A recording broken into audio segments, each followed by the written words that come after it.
혜자는 뒷좌석에서 고개를 숙이고 앉아 있었습니다.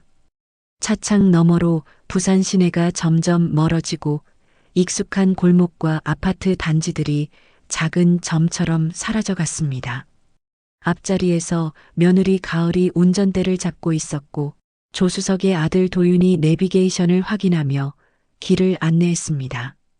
어머니, 오늘은 정말 좋은 곳으로 모시고 가요. 바닷바람도 쐬고 경치도 구경하시고요. 가을의 목소리는 평소보다 한 톤 높았습니다. 혜자는 고개만 끄덕였습니다. 칠순이 넘은 몸으로 갑작스런 나들이가 부담스러웠지만 아들 부부가 이렇게 챙겨주는 일이 드물어서 거절할 수 없었습니다. 엄마, 요즘 집에만 계시니까 답답하실 것 같아서요. 오늘은 푹 쉬세요. 도윤의 말에 혜자는 작은 미소를 지었습니다. 남편이 세상을 떠난 지 벌써 반년. 큰 아파트에 혼자 지내는 시간이 길어질수록 아들 부부와의 만남이 소중했습니다. 비록 자주 만나지는 못했지만 이렇게 먼 곳까지 데려다주는 마음씨가 고마웠습니다. 차는 한참을 달린 후 작은 선착장 앞에 멈췄습니다. 배 한 척이 대기하고 있었고 선장은 익숙한 듯 그들을 반겼습니다. 바닷물 냄새가 코끝을 스쳤고 갈매기들이 머리 위로 날아다녔습니다. 여기서 배를 타고 들어가셔야 해요. 정말 아름다운 섬이에요. 가을이 혜자의 팔을 부축하며 배에 올라탔습니다.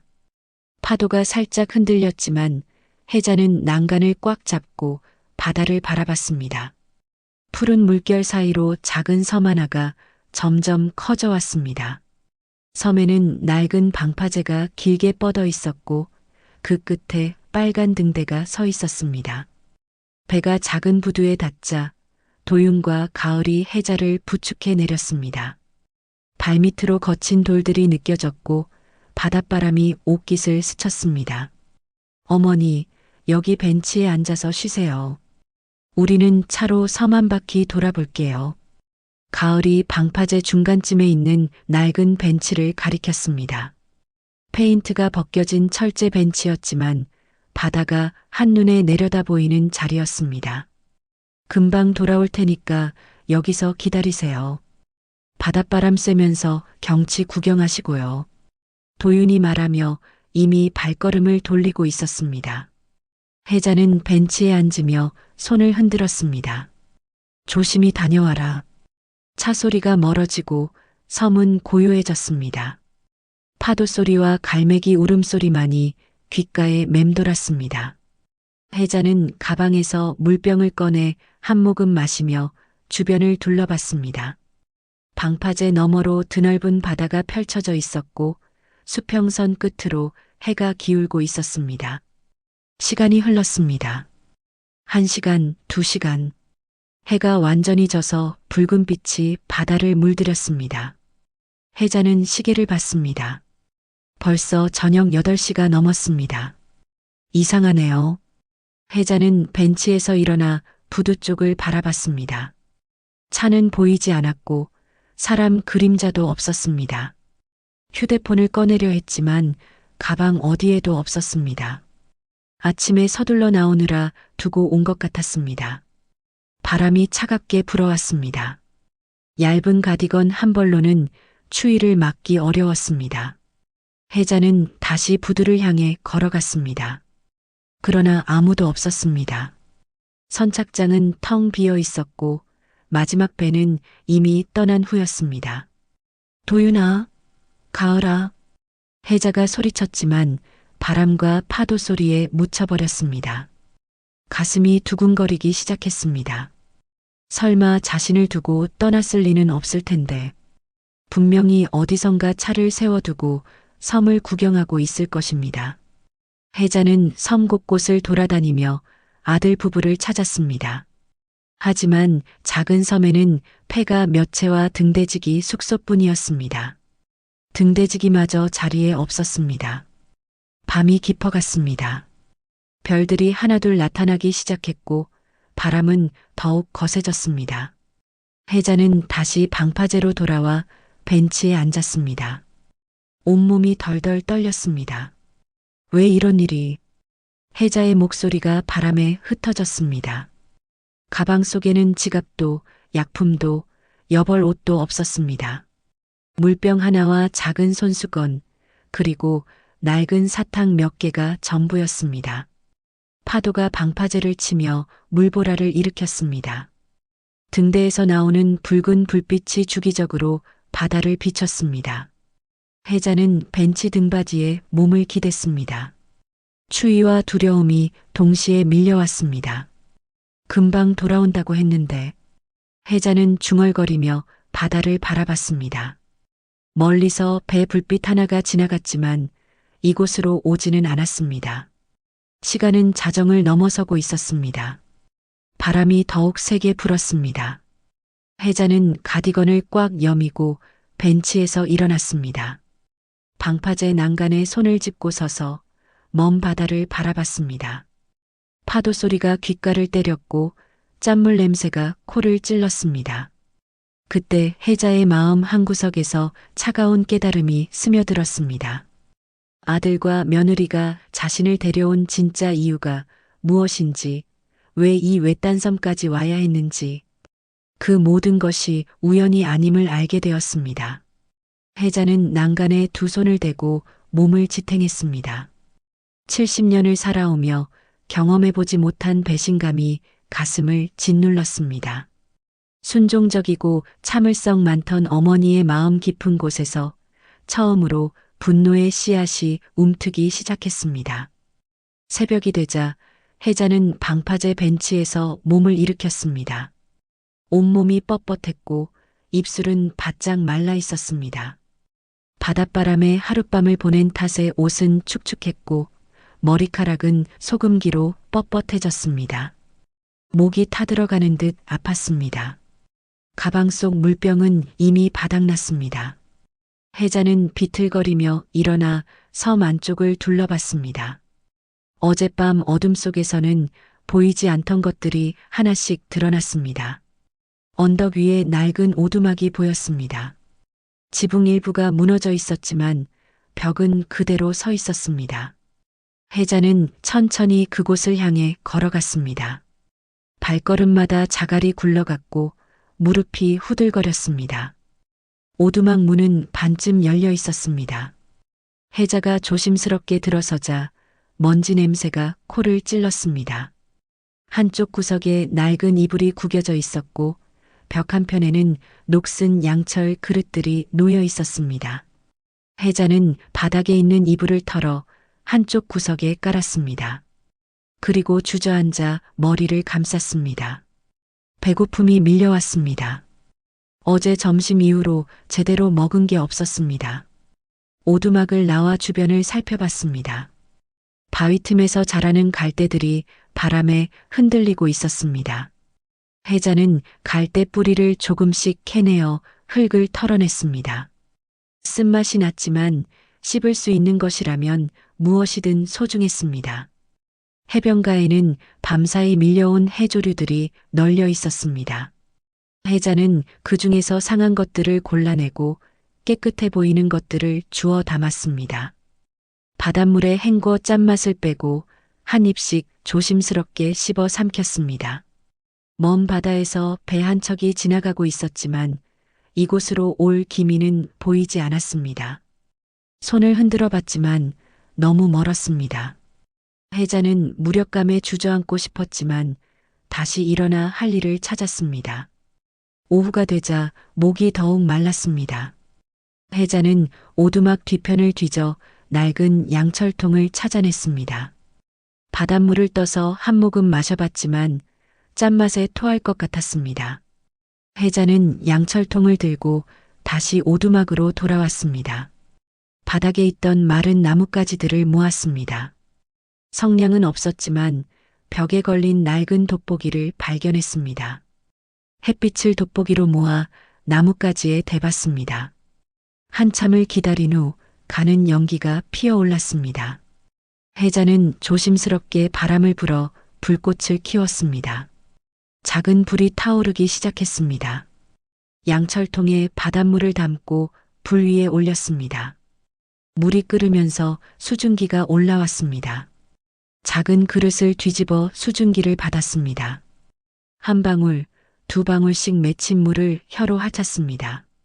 목마름이 조금씩 달래졌습니다. 해가 기울어갈 무렵 발걸음 소리가 들려왔습니다. 해자는 깜짝 놀라 오두막 밖으로 나왔습니다. 바닷가에서 한 남자가 걸어오고 있었습니다.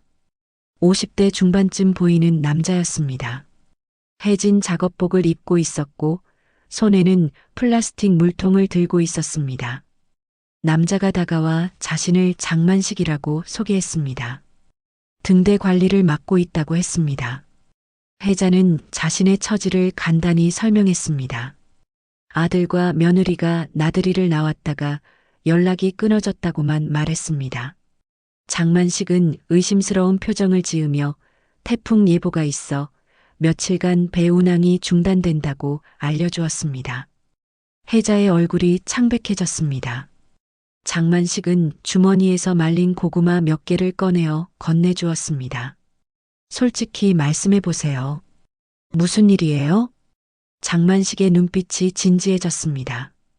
해자는 한참을 망설이다가 입을 열었습니다. 아들과 며느리가 자신을 데려와서는 그냥 가버렸다고 어제 저녁부터 기다리고 있다고 털어놓았습니다.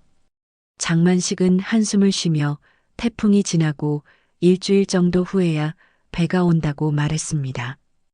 해자는 주저앉을 뻔했습니다. 하지만 장만식은 자신이 도와주겠다고 했습니다.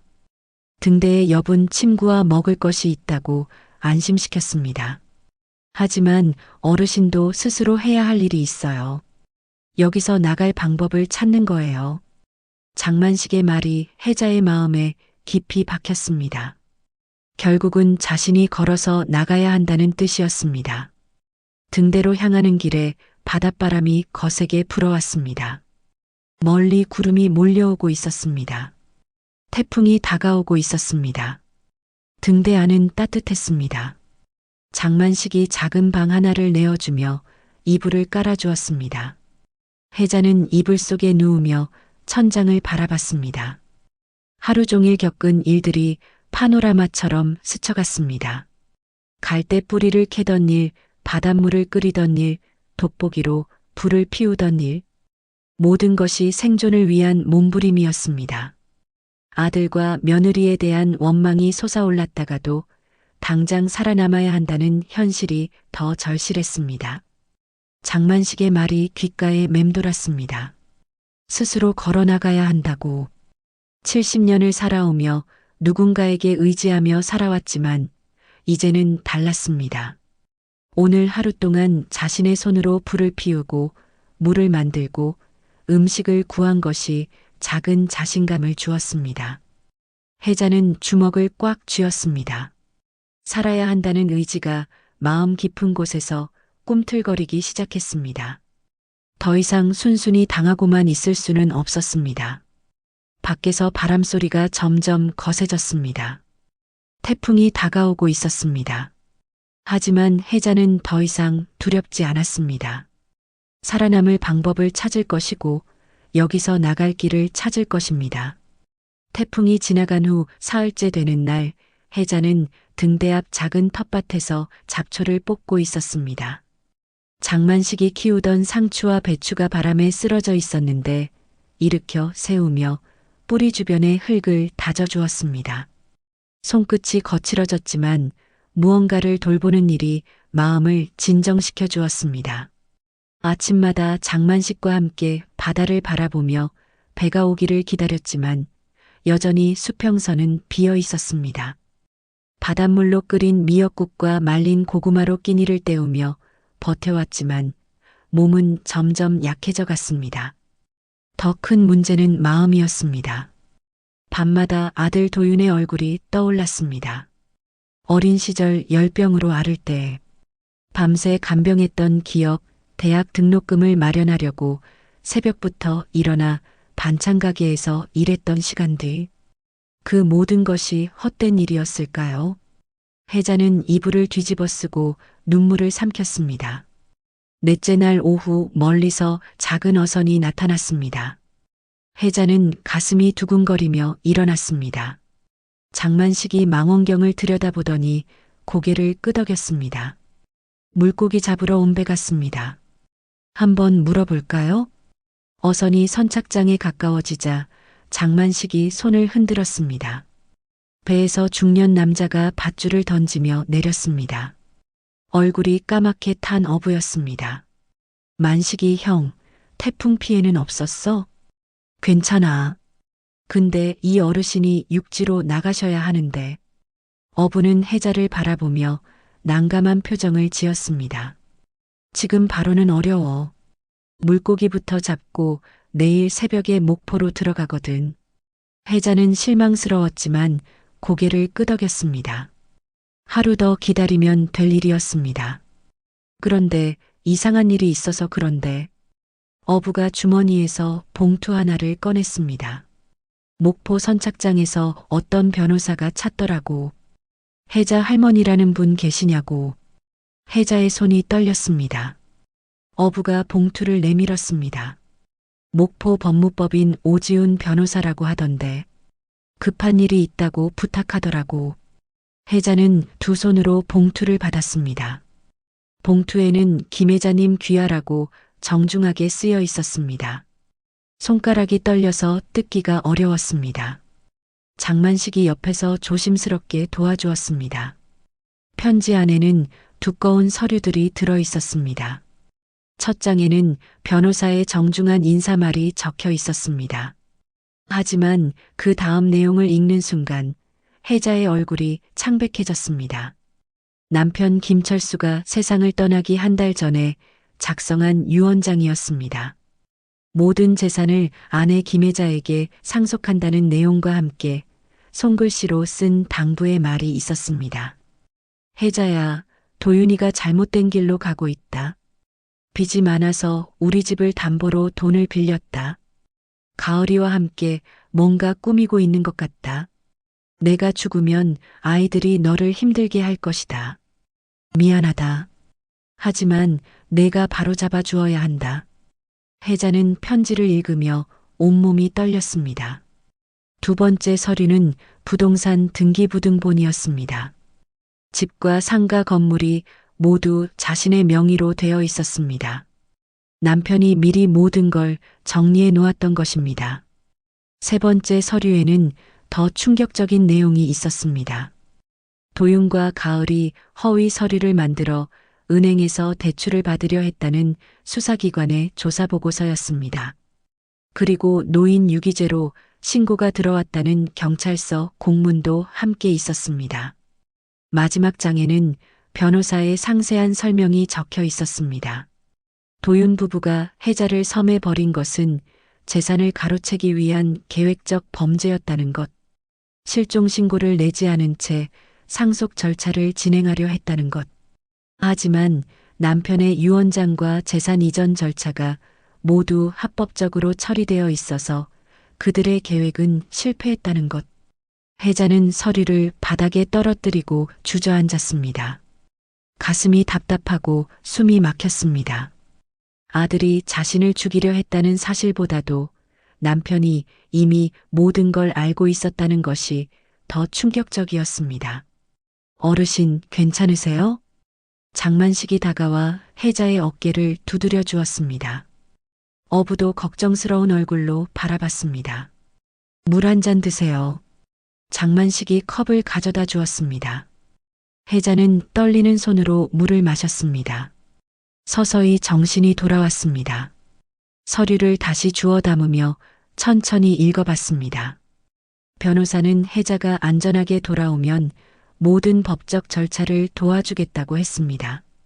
도윤 부부를 상대로 형사 고발과 민사 소송을 준비하고 있다고도 했습니다. 내일 새벽에 목포로 가시죠. 어부가 조심스럽게 말했습니다. 해자는 고개를 끄덕였습니다. 그날 밤 해자는 등대 꼭대기에 올라가 바다를 바라봤습니다. 달빛이 파도에 반짝이고 있었습니다. 마음속에는 복잡한 감정들이 뒤섞여 있었습니다. 분노, 배신감, 그리고 이상하게도 안도감까지. 남편이 자신을 보호하려고 미리 준비해 놓았다는 사실이 위로가 되었습니다. 혼자가 아니었습니다. 죽은 남편이지만 마지막까지 자신을 지켜주려 했습니다. 장만식이 옆에 와서 서더니 말없이 바다를 바라봤습니다. 한참 후에야 입을 열었습니다. 이제 진짜로 걸어 나가실 때가 됐네요. 혜자는 그의 말을 곱씹어 봤습니다. 지난 며칠 동안 이 섬에서 살아남으며 느꼈던 것들이 떠올랐습니다. 스스로 불을 피우고 물을 만들고 음식을 구한 경험. 그 모든 것이 자신에게 힘을 주었습니다. 네, 이제 나가겠어요. 혜자의 목소리에는 전에 없던 단단함이 있었습니다.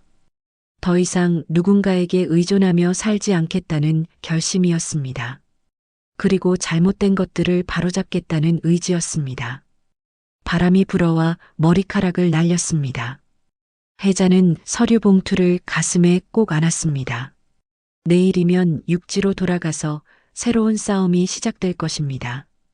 하지만 두렵지 않았습니다. 이제 어떻게 해야 할지 알 것 같았습니다. 목포 선착장에 내린 혜자를 오지훈 변호사가 기다리고 있었습니다. 40대 초반의 단정한 남자였습니다. 검은 정장을 입고 있었지만 표정은 따뜻했습니다. 혜자는 지난 일주일 동안 입었던 옷차림이 부끄러웠지만 변호사는 개의치 않는 듯 정중하게 인사했습니다. 고생 많으셨습니다. 일단 병원부터 가시죠. 변호사가 준비해 온 차에 올라탔습니다. 창밖으로 지나가는 목포 시내가 낯설면서도 반가웠습니다. 사람들이 걸어다니고 차들이 오가는 일상적인 풍경이 꿈만 같았습니다. 병원에서 간단한 검진을 받았습니다. 탈수 증상과 영양실조가 있다고 했지만 다행히 큰 문제는 없었습니다. 수액을 맞으며 변호사와 이야기를 나눴습니다. 남편분께서 정말 꼼꼼하게 준비해 두셨어요. 유언장뿐만 아니라 모든 재산 이전 절차까지 완벽했습니다. 변호사가 서류를 정리하며 설명했습니다. 혜자는 남편의 마지막 배려가 고마웠지만 한편으로는 서글펐습니다. 아들을 끝까지 믿고 싶었을 텐데 얼마나 속상했을까요? 도윤이와 가을이는 지금 어떻게 됐나요? 경찰서에서 조사받고 있습니다. 노인 유기죄와 사기 미수죄로 입건됐고요. 변호사의 말에 혜자의 가슴이 무거워졌습니다. 그래도 자신의 아들인데 이렇게 법의 심판을 받게 될 줄은 몰랐습니다. 이틀 후 혜자는 부산의 집으로 돌아갔습니다. 일주일 만에 보는 집은 그대로였지만 혜자의 마음은 완전히 달라져 있었습니다. 냉장고 안의 음식들을 정리하며 새로운 계획을 세웠습니다. 먼저 마을 이장을 찾아갔습니다. 오래전부터 알고 지내던 분이었습니다. 이장은 혜자의 사정을 듣고 깜짝 놀랐습니다. 그런 일이 있었구만. 요즘 세상이 어쩌다 이런 지경이 됐나? 이장의 안타까워하는 목소리에 혜자는 마음이 따뜻해졌습니다. 하지만 동정받으러 온 것은 아니었습니다. 이장님, 마을 독거노인분들 식사 지원 일을 해보고 싶습니다. 혜자가 조심스럽게 꺼낸 말에 이장의 눈이 반짝였습니다. 아, 그거 좋은 일이네. 마침 시에서도 그런 사업을 찾고 있었는데. 이장의 도움으로 마을 회관에서 작은 모임을 가졌습니다. 부녀의 회장과 노인의 총무 그리고 몇몇 주민들이 모였습니다. 혜자는 자신의 계획을 차근차근 설명했습니다. 일주일에 3번 혼자 사시는 어르신들께 따뜻한 식사를 대접하고 싶어요. 주민들의 반응은 좋았습니다. 다들 필요한 일이라고 맞장구 쳤습니다. 혜자는 준비해온 서류를 꺼냈습니다. 제가 출자금을 대겠습니다. 남편이 남긴 상가 임대료로요. 한 달 후 소금꽃 경로식당이 문을 열었습니다. 마을 회관 한켠을 개조해서 만든 소박한 공간이었습니다. 혜자는 매주 월요일, 수요일, 금요일마다 이른 아침부터 부엌에 섰습니다. 첫날에는 7분의 어르신이 오셨습니다.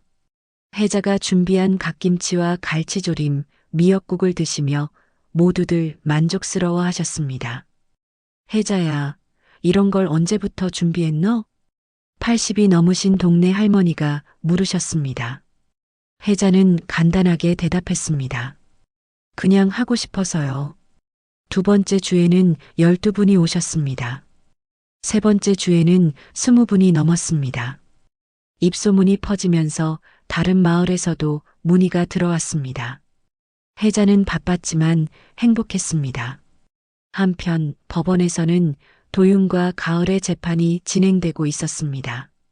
오지훈 변호사는 주기적으로 진행 상황을 알려주었습니다. 검사가 징역 3년을 구형했습니다. 노인 유기죄와 사기 미수, 문서 위조까지 합쳐서요. 변호사의 말을 들으며 혜자는 복잡한 심정이었습니다. 법대로 처벌받는 것이 맞지만 그래도 내 아들이라는 생각이 들었습니다. 재판 당일 혜자는 법정에 참석했습니다. 피고인석에 앉은 도윤과 가을의 모습이 초라해 보였습니다. 도윤은 어머니를 보더니 고개를 숙였습니다.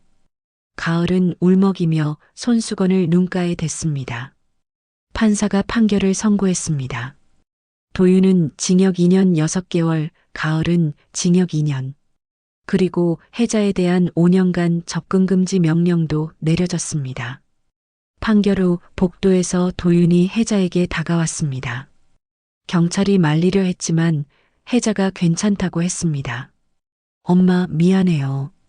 도윤의 목소리가 떨렸습니다. 혜자는 아들을 바라봤습니다. 미안하다는 말 한마디로는 부족했지만 그래도 아들이었습니다. 법대로 처벌받아라. 혜자의 목소리는 차분했습니다. 더 이상 화가 나지도 슬프지도 않았습니다. 이제 모든 것이 제자리를 찾아가는 것 같았습니다. 그날 저녁 혜자는 소금꽃 경로식당에서 설거지를 하며 생각에 잠겼습니다. 지난 몇 달간 정말 많은 일이 있었습니다. 버려진 섬에서의 절망, 진실을 알게 된 충격, 그리고 법정에서의 판결까지. 하지만 지금 이 순간이 가장 평온했습니다. 매일 아침 일어나 누군가를 위해 밥을 하고 그들의 고마워하는 얼굴을 보는 것. 이것이 진짜 살아가는 일인 것 같았습니다. 창밖으로 저녁 노을이 보였습니다. 혜자는 행주를 정리하며 내일 장볼 목록을 적었습니다. 갓김치가 떨어져 가니까 배추를 사야 했고 어르신들이 좋아하시는 북어도 준비해야 했습니다.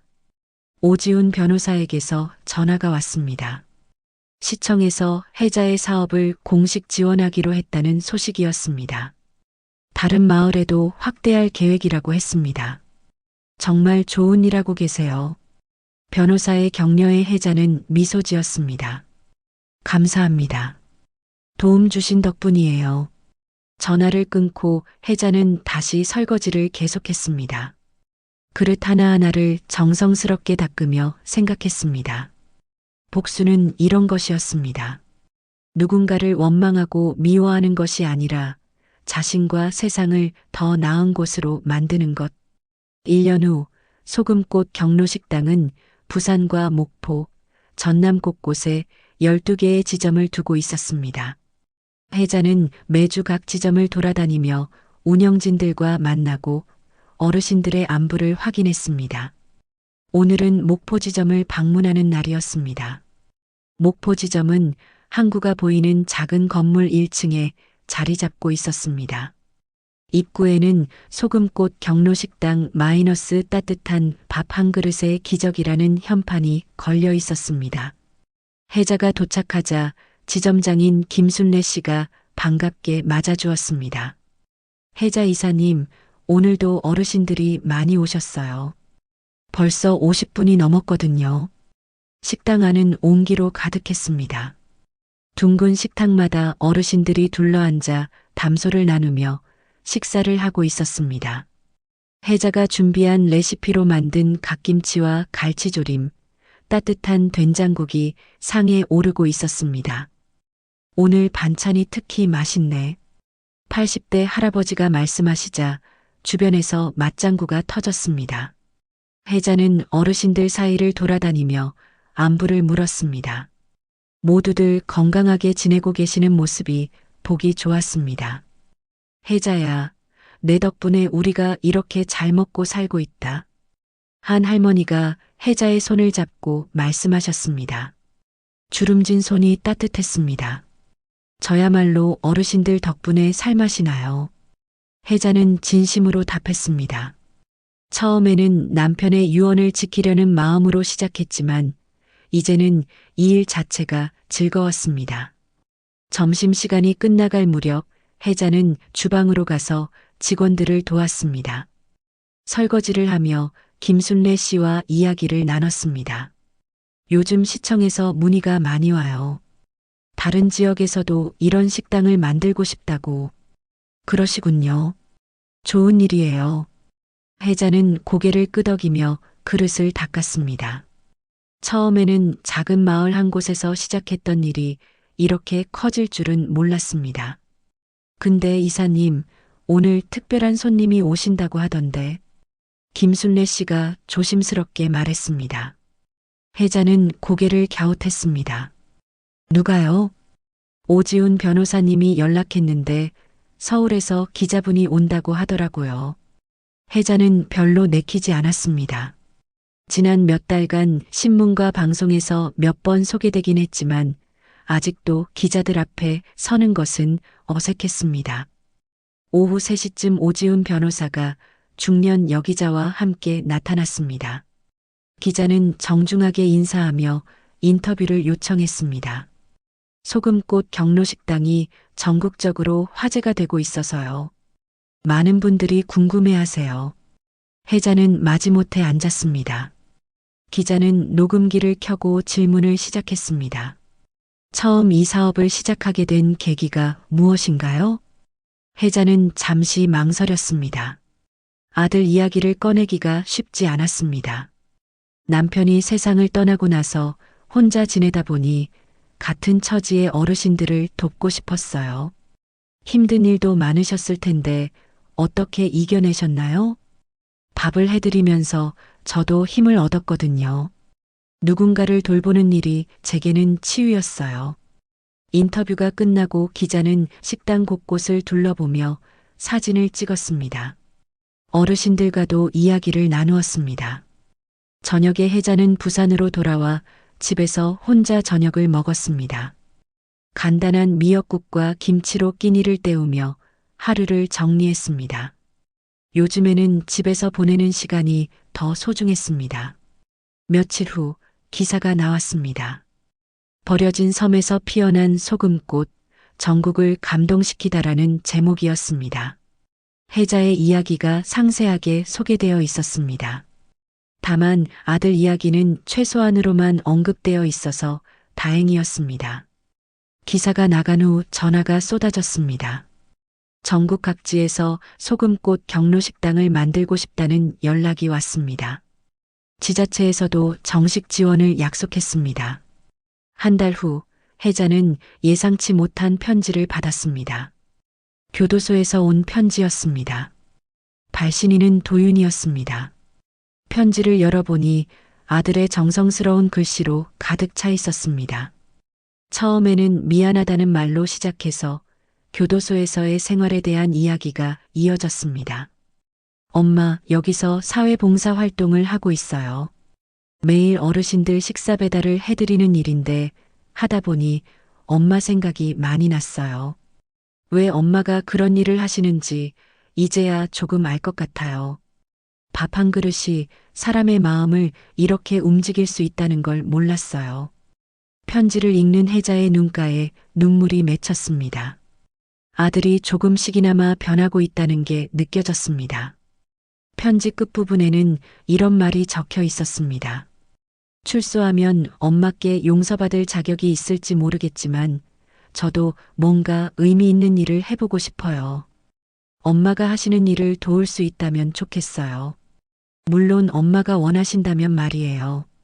혜자는 편지를 가슴에 안고 한참을 앉아 있었습니다. 분노와 원망이 사라진 자리에 조심스러운 희망이 자리 잡고 있었습니다. 그날 밤 혜자는 답장을 썼습니다. 도윤아, 내 편지 잘 받았다. 내가 달라지고 있다니 엄마는 기쁘다. 밥은 정말 사람을 바꾸는 힘이 있더구나. 내가 진심으로 뉘우치고 변화하려 한다면 출소 후에 함께 밥 한 그릇 나누자. 그때 다시 이야기하자. 편지를 봉투에 넣으며 혜자는 창밖을 바라봤습니다. 부산 앞바다에 달빛이 반짝이고 있었습니다.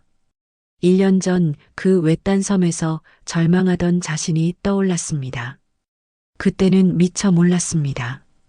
진짜 복수는 상대방을 무너뜨리는 게 아니라 자신을 더 단단하게 세우는 것이라는 걸. 그리고 상처받은 마음을 치유하는 건 원망이 아니라 사랑이라는 걸. 혜자는 내일 계획을 세웠습니다. 울산에 새로 문을 열 예정인 13번째 소금꽃 경로식당을 보러 가야 했습니다. 그곳에서도 어르신들이 따뜻한 밥 한 그릇과 함께 웃음을 나눌 수 있을 것입니다. 밤이 깊어갔지만 혜자는 잠이 오지 않았습니다. 대신 내일 장볼 메뉴를 생각했습니다. 갓김치가 가장 인기였고 갈치조림도 어르신들이 좋아하셨습니다. 계절이 바뀌니 배추김치도 준비해야 했습니다.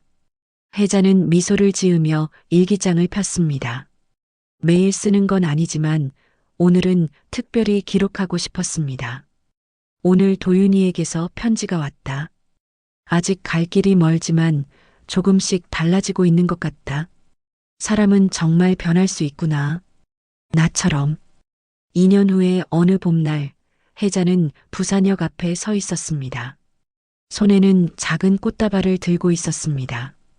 노란 개나리와 하얀 목련이 어우러진 소박한 꽃다발이었습니다. 출소하는 도윤을 마중 나온 것입니다.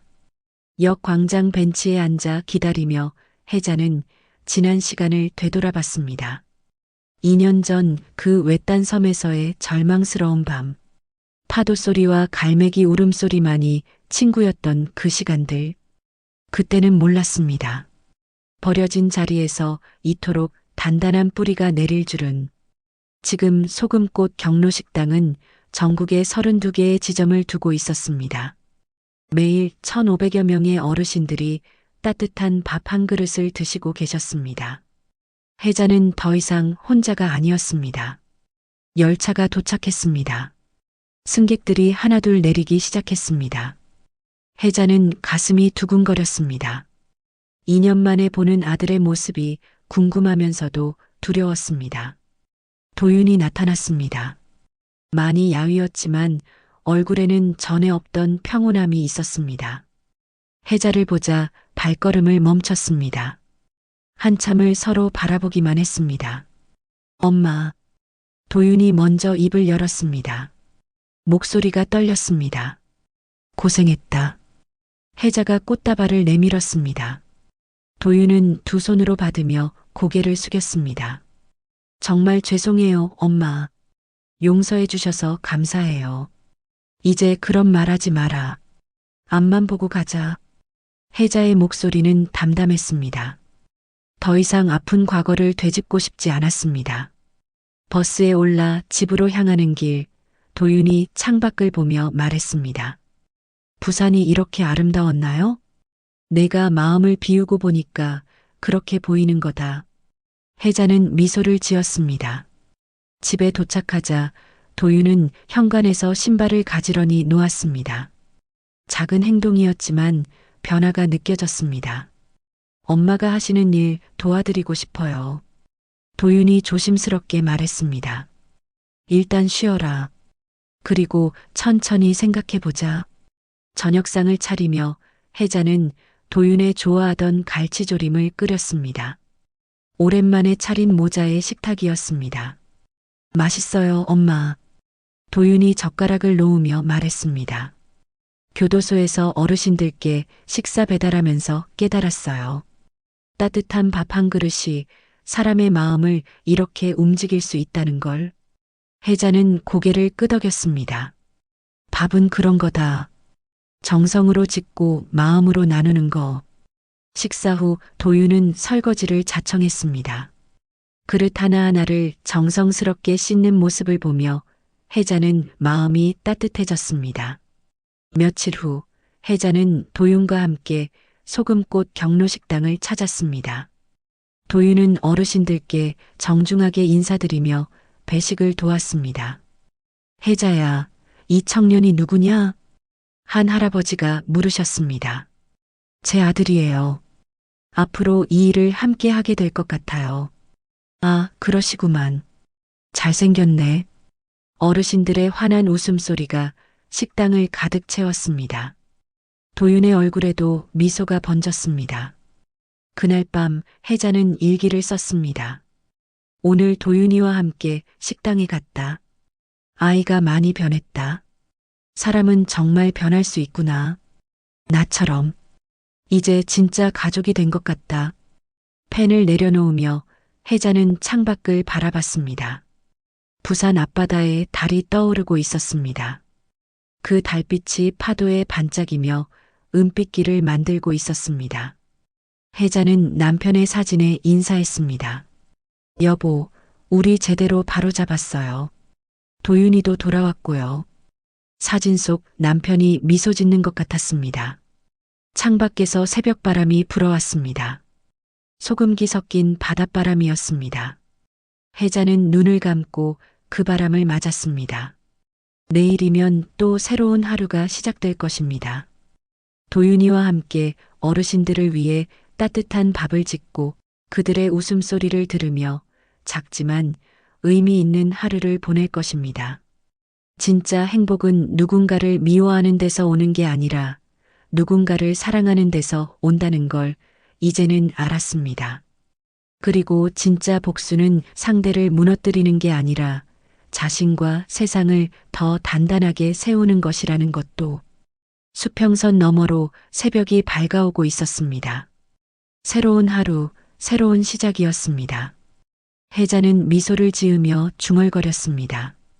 내일도 맛있는 밥을 해야지. 그 말 속에는 모든 용서와 희망이 담겨 있었습니다.